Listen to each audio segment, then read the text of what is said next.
So in this tutorial, I want to show you how you can get around the problem of customizing tongues or heels where the current logo or badge is stamped in to what is, in this case, synthetic leather. It's not real leather, it's synthetic leather. The principle of the technique that I'm using should work just as well with leather, if not better with leather. Basically, we've got a screen printed and stamped logo here. It may work, it may have been done with the decal, or it may have been done with a screen print setup. I'm going to be removing that with some acetone. Always remember to work with acetone or any solvent in a ventilated space. I'm using a mask when I do this at home indoors. I use a special vapor mask that graffiti writers use, and it's very effective at filtering out acetone.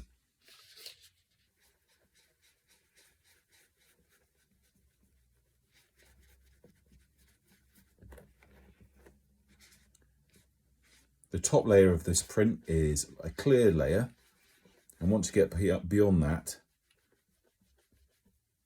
you'll start to take some of the ink off as well.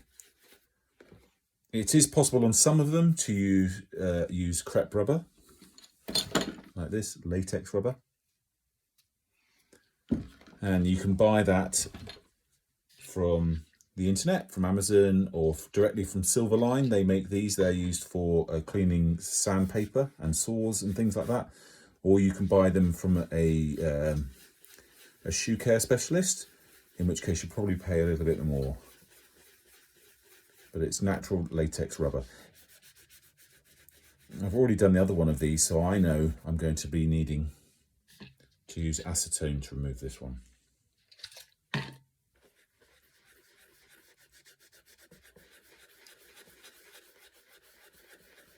It's really starting to come away now. The main thing is, it will start to drip down the shoes like you can see there. Try and scoop that up before it gets too bad.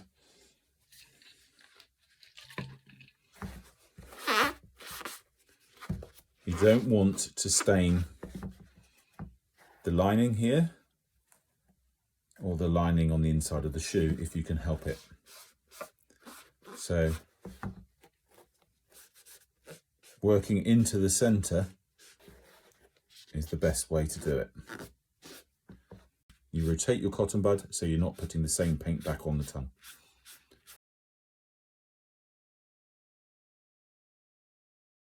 We will be effectively removing some of the surface paint on this fake leather, synthetic leather. And if you go too hard at it, you might completely remove that top coat of white and be left with the fabric that backs the synthetic leather material. So you need to be careful with this technique,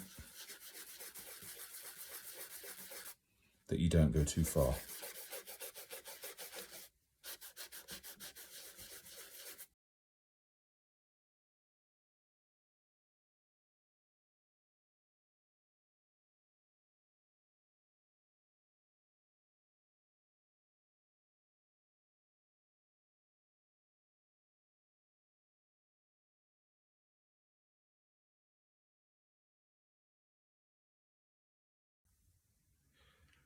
So I've removed most of the ink with acetone on a cotton wool bud, and I've worked away from the edge of areas that I don't wish to get stained. But I'm going to find it very difficult to remove a lot of this dark staining of ink that is really embedded in the material. And another issue that I would have is that the harder I go at the tongue label with the acetone, the more likely I am to completely dissolve the white plastic paint, which is probably polyurethane, that they coat the fabric with to make synthetic leather. So I want to avoid that. I also want to protect what I have removed.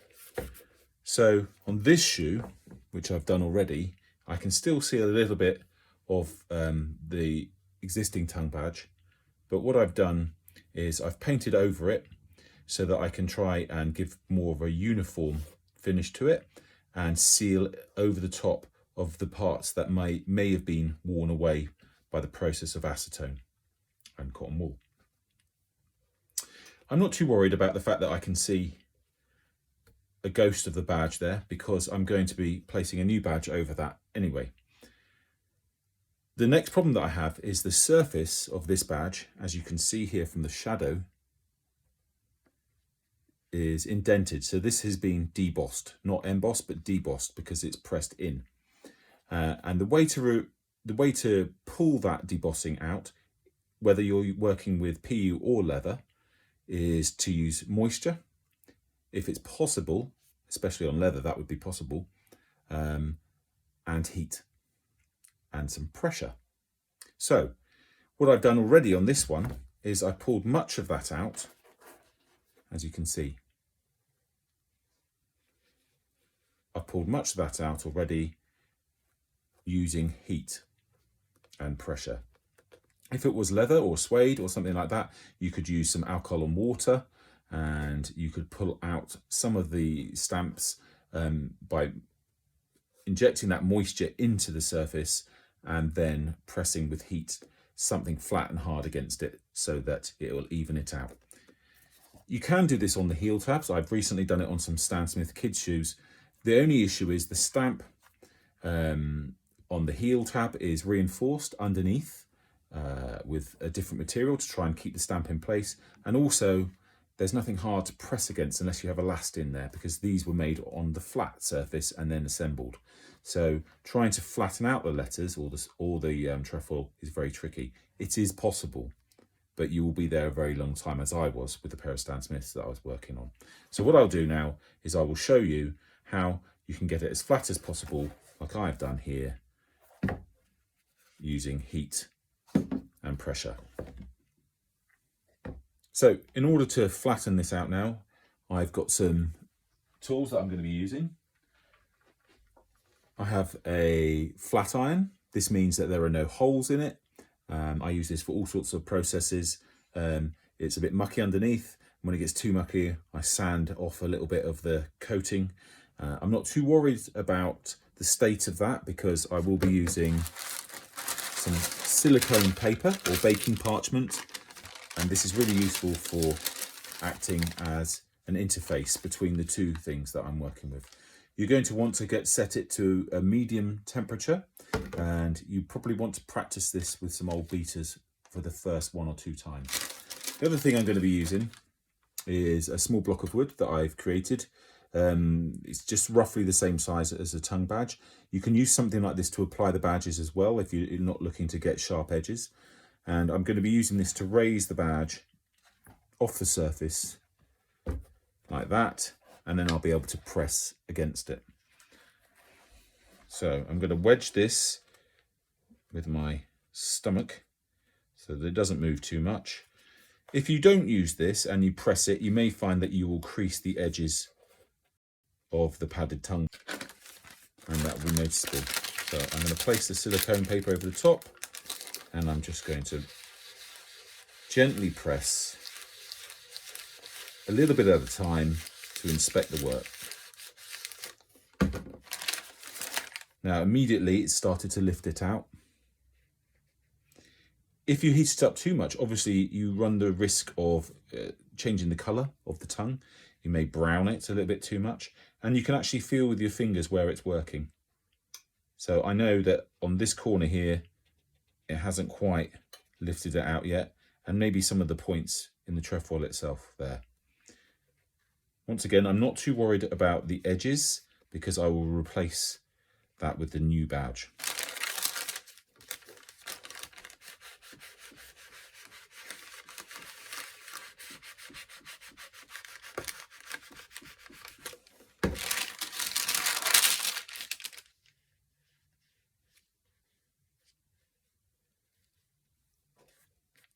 Now it's super hot now. Okay. It's a lot easier to see how well you've done once you have a uniform colour on there. So even if you have painted once already, you can sometimes see a little bit more clearly those parts that haven't worked. You can always go back over your paint. As long as it's not too hot, it won't discolour the paint. And as long as you don't hold the heat over it for too long.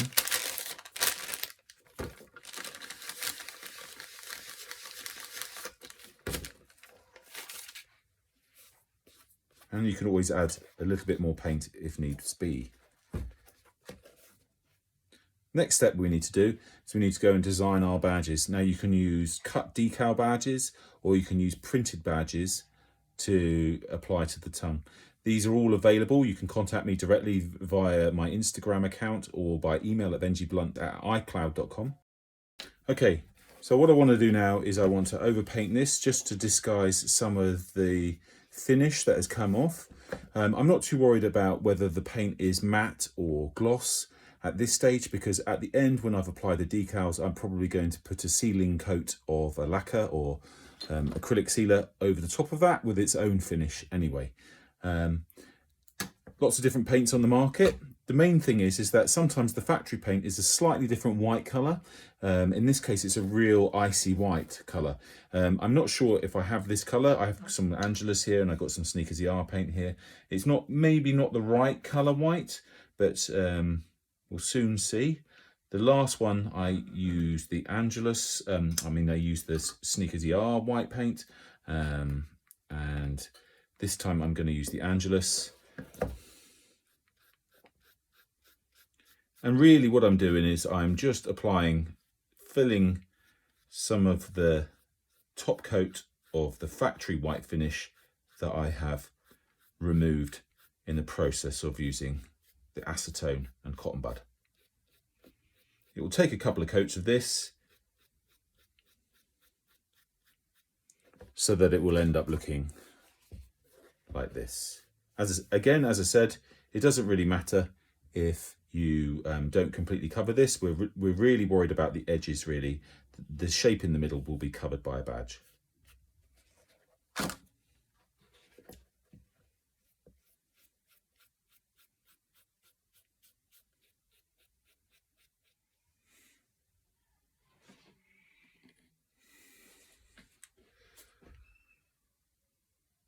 Okay, so we've applied some white paint over the top to try and tidy up the finish on the parts of the tongue that we removed the top layer using the acetone.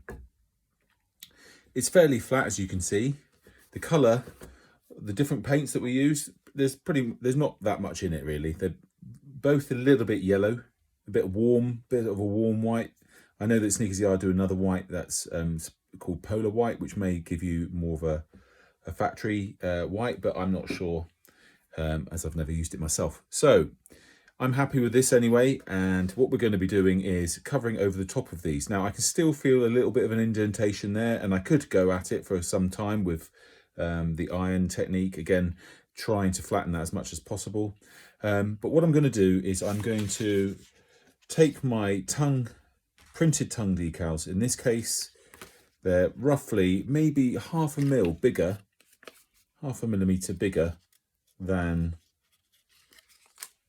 the original badge, just to make sure that I can actually cover it really nicely there.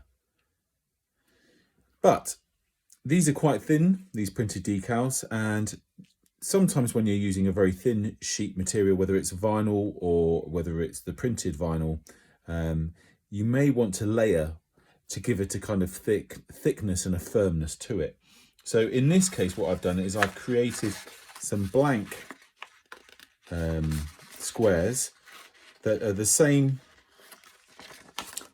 shape, but ever so slightly smaller, ever so slightly, so that I don't see them after I've applied them. So the bottom one won't be seen, but it will be ever so slightly smaller that you won't notice that it's there. And the same goes if you're using vinyl decals. So if you cut them and you've got layers and things like that, if you put a base layer down, the top layers that you subsequently put on top will bond really well with that, and you'll get that kind of firmness that you want in the tongue. And at the same time, you're evening out a lot of those depressed parts there. The indentations of the original stamp will get more and more evened out.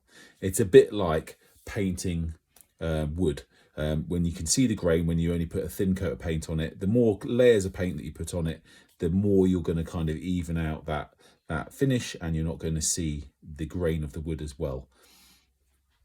So what I'm going to do now is I'm heating up my ironing tool, and I'm going to balance the shoes on the edge of my table. I could tape it down if I wanted to, so that it didn't move.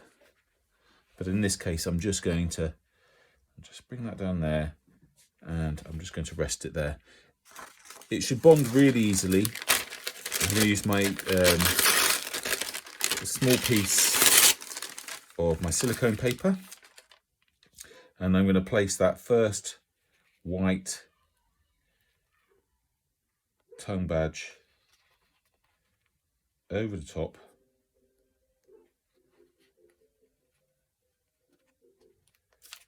like so, and I'm going to heat that.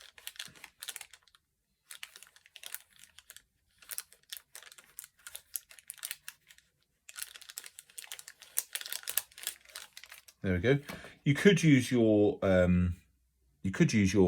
flat iron, the large iron that I was using earlier, to do this job. It would work just as well. In some cases, it can work even better. On foam tongues, when they're just like the old Stan Smith style foam tongues, you need to be a bit more careful, because the foam is almost like a kind of polystyrene, and when you heat it up, it can distort quite easily. That said, sometimes when there's wrinkles in them, using a bit of heat can release those wrinkles. So I'm just making sure now that I'm going to go over the top of that existing badge and the white layer that I've just applied. The other thing that white layer is doing is again hiding, a bit like the paint was, hiding the remnants of the original print.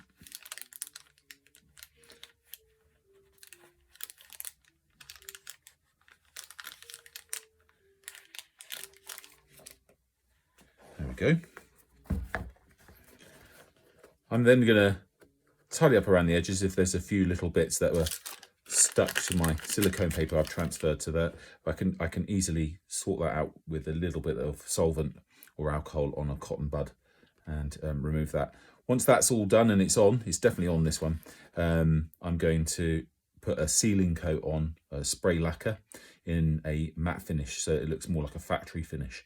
The only other thing I could say is that sometimes when you apply these decals, you might get the odd bubble, especially if you're working on foam, because you heat up any moisture in the foam, or if the top layer is made of some sort of polyurethane, that can bubble itself because you're heating it up.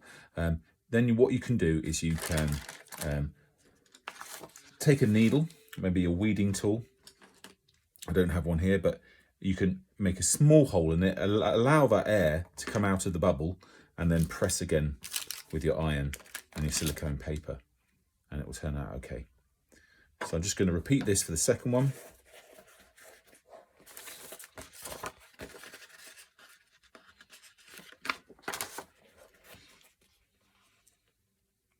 Again, I'm lining it up over the existing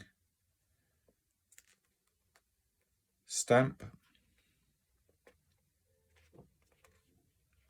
There we go. Try to hold it into place. Once I've got that initial bond, I can relax a little bit and push towards the outside edges. I don't want to overcook it too much on the first one. And as you can see, I've got some bubbles. So I'll press them again and see if they disappear. If they don't disappear, then I'm going to need to use a needle to get rid of the bubbles. Okay, so I've got a small needle. I'm just going to make a small hole in the printable decal, and then apply that again. When you're doing this with vinyl coloured layers, you'll find that any hole just melts in with the rest of the vinyl, and you don't see it once it's pressed. There we go, and you can see here that it's completely gone. You can't even see where the holes were. So now to place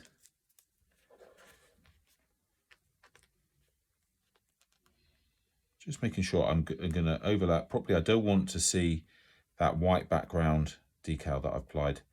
I want to make sure I'm covering it. One of the things that is happening, because this is still warm from just pressing, is that it's gripping this new printed decal and helping it stay in place because it's heating that glue up already.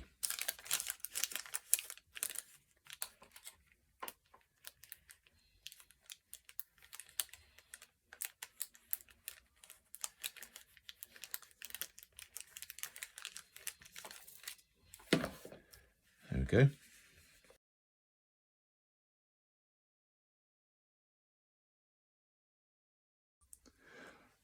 Okay, so as you can see, I've completed pressing the decals on.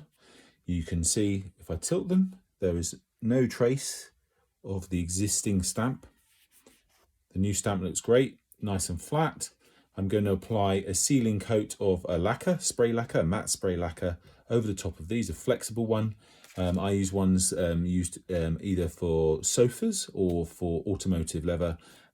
I'm only going to apply a light coat of it anyway, so I won't have any issues with cracking.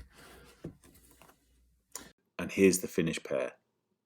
Don't forget, you can check out my tutorial page on Gumroad, where you'll find tutorials and other advice to download.